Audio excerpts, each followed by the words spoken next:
pine box which was brought here. Right. So this is where the Ark of the Covenant used to be placed during festivals. Yeah. And then this is a holy tree. Yeah.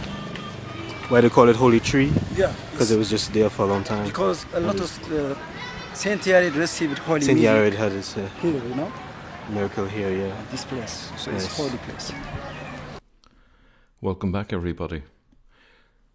So as you can see, this is the beginning of a new series, and who knows what we will uncover. The title of the series is Hymns and Homilies, a New Focus for Research.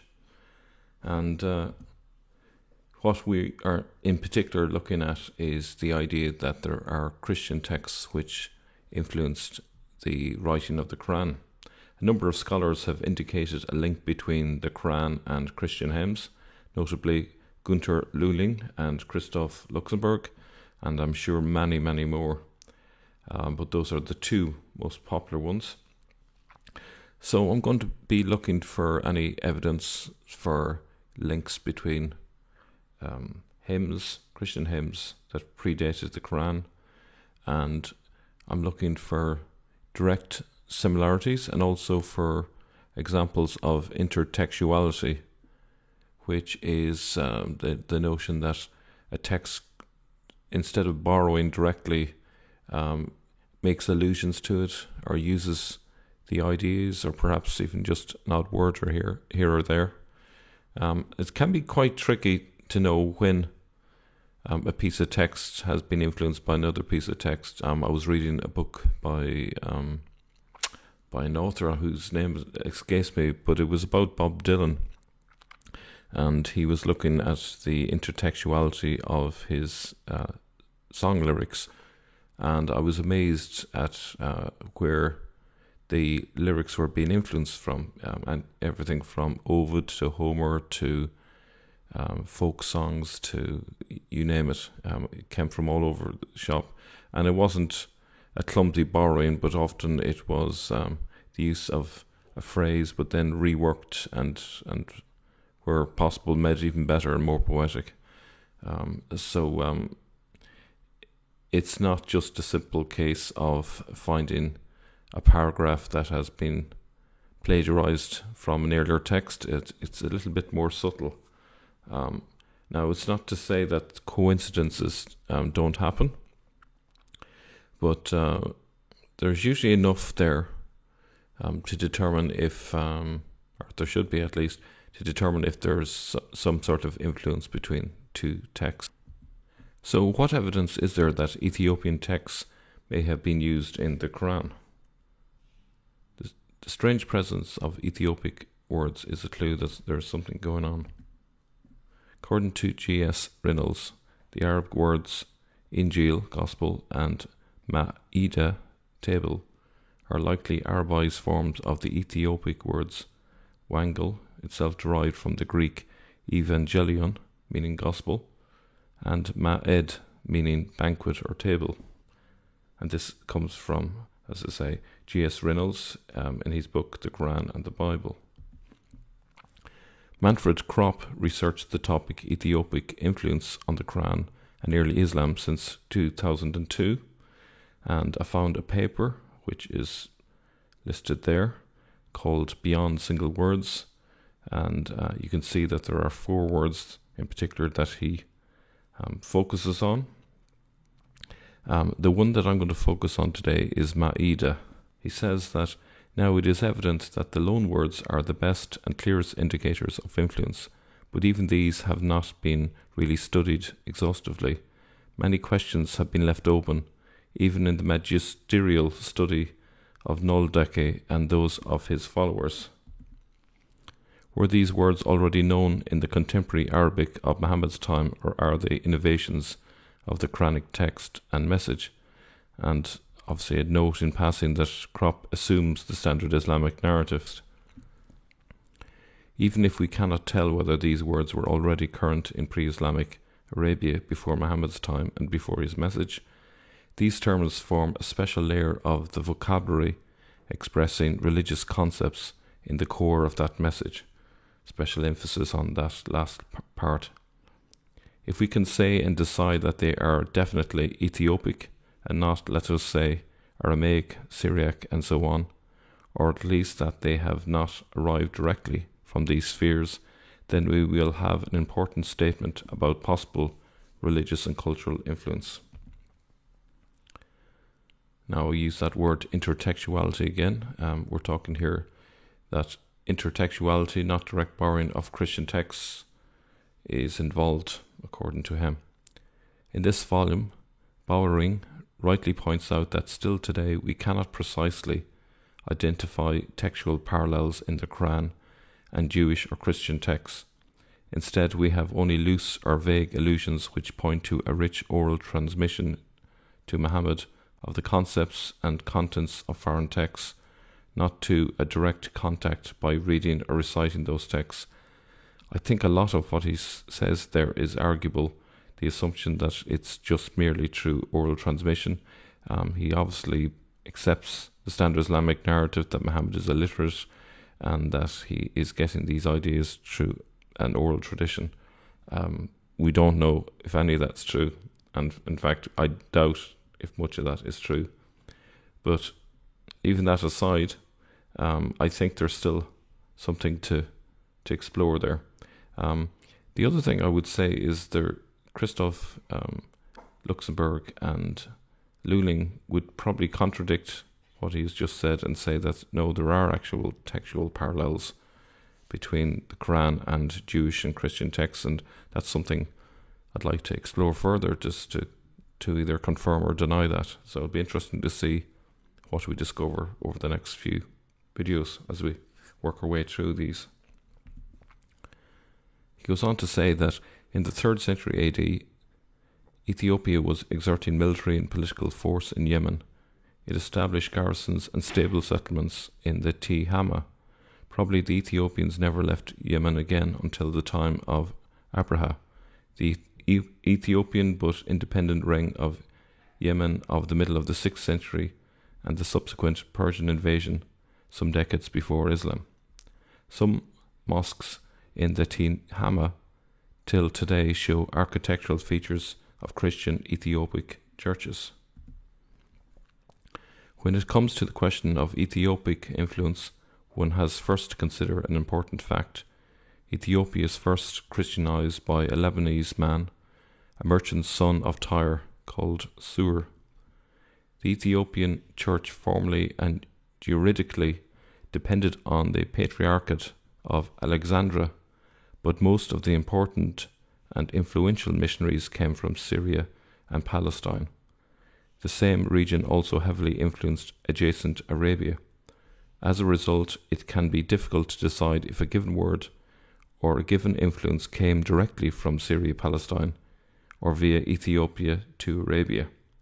Now, the example that we'll look at later, we can say that in terms of its particular spelling and form, this particular Ethiopic word, it's this particular Quranic word clearly has a form that has come directly from Ethiopic, and that word in turn was created using either Greek or Latin. But in terms of its direct influence, we can determine that it comes from Ethiopia. So that's going to be quite relevant. Now, so the word that we're looking at is Ma'ida.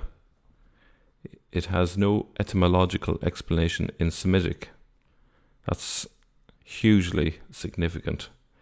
That means that the word is foreign to Arabic.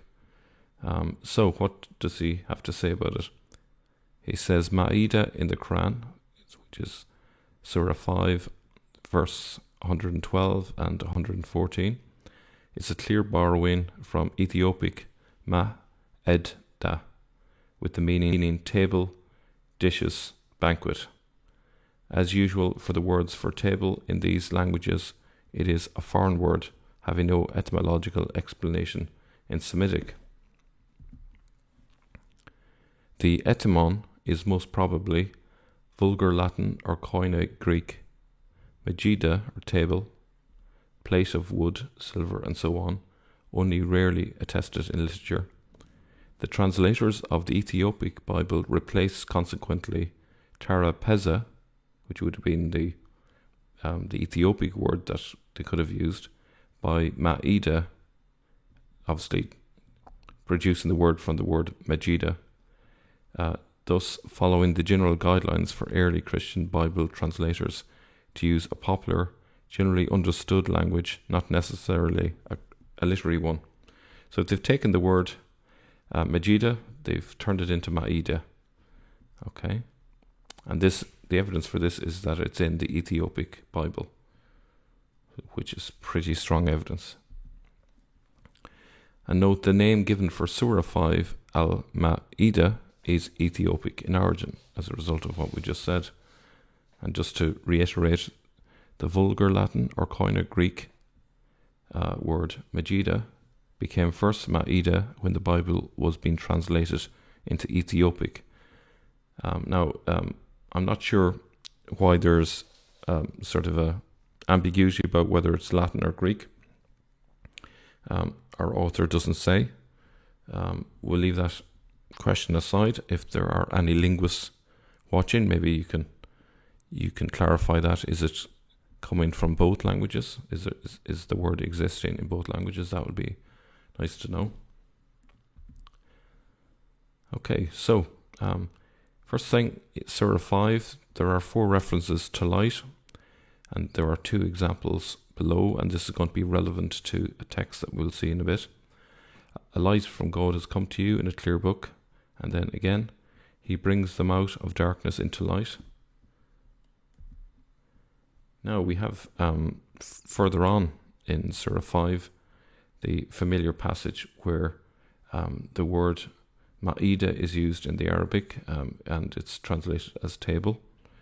If you look at Surah 5, ayah or verse 114, Jesus unto Mary said, O God, our Lord, send down for us a table from heaven to be a festival for us, for the first of us and the last of us, and a sign from you, and provide for us. You are the best of providers. There is also in ayah 112 a reference to, is your Lord able to bring down for us a feast from heaven? And it goes on to say, he said, fear God if you are believers. So where is all of this coming from? Is there any piece of text that's the influence behind all of this? Now if we look towards the end, 115, it says, God said, I will send it down to you, presumably the table, or perhaps it refers to the feast. I will send it down to you, so this feast from heaven, but whoever among you disbelieves thereafter, I will punish him with a punishment the like of which I never punish any other being. So in a Christian context, that would be the Eucharist, wouldn't it? The bread come down from heaven. The worst punishment would be for someone who is a disbeliever. So whoever among you disbelieves thereafter, I will punish him with a punishment like of which I never punish any other being, i.e. in terms of disbelieving in the Eucharist, which is a strange text to have in the middle of a Qur'an. Would you not think so? So the author goes on to say that at the end of this paper, I will present a passage taken from an Ethiopic homily, which breathes the atmosphere of the Quranic text. Now, unfortunately, he doesn't say when this text was written, and I haven't been able to determine it. And maybe in future research I'll be able to trace it. But presumably he's talking about texts that came prior to the time of Muhammad, or at least the time of that the Quranic passage would have been written. I'm leaving aside the question of Muhammad here. So here's what he's come up with.